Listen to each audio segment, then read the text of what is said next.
రాష్ట్రాల మధ్య జలాల కోసం మళ్లీ పోరు మొదలైంది. నాగార్జున సాగర్ కుడి కాల్వ రెగ్యులేటర్ గేట్లు ఎత్తి నీటిని విడుదల చేసుకోవడానికి ఏపీ అధికారులు ప్రయత్నించగా తెలంగాణ అధికారులు అడ్డుకున్నారు. తర్వాత అటు ఏపీ అధికారులు ఇటు తెలంగాణ అధికారులు నీటిని విడుదల చేసుకున్నారు.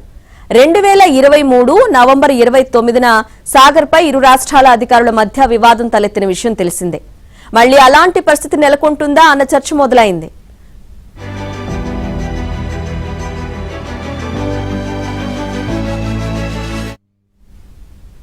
నాగార్జున సాగర్ తెలంగాణ ఆంధ్రప్రదేశ్ ఇరు రాష్ట్రాల ఉమ్మడి జలాశయం. డ్యాం ఎడమ భాగం తెలంగాణ, కుడి భాగం ఏపీ పరిధిలో ఉన్నాయి.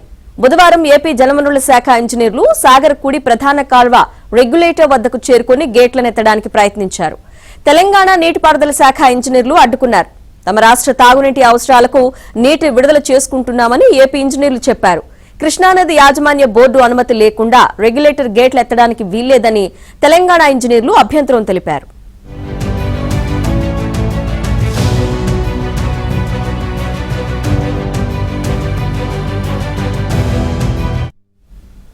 అయితే ఏపీ అధికారులు ప్రత్యామ్నాయంగా కుడిగట్టు జల విద్యుత్ కేంద్రంలో ఉత్పత్తి ప్రారంభించి కుడి ప్రధాన కాల్వకు 2000 క్యూసెక్కులను విడుదల చేసుకున్నారు.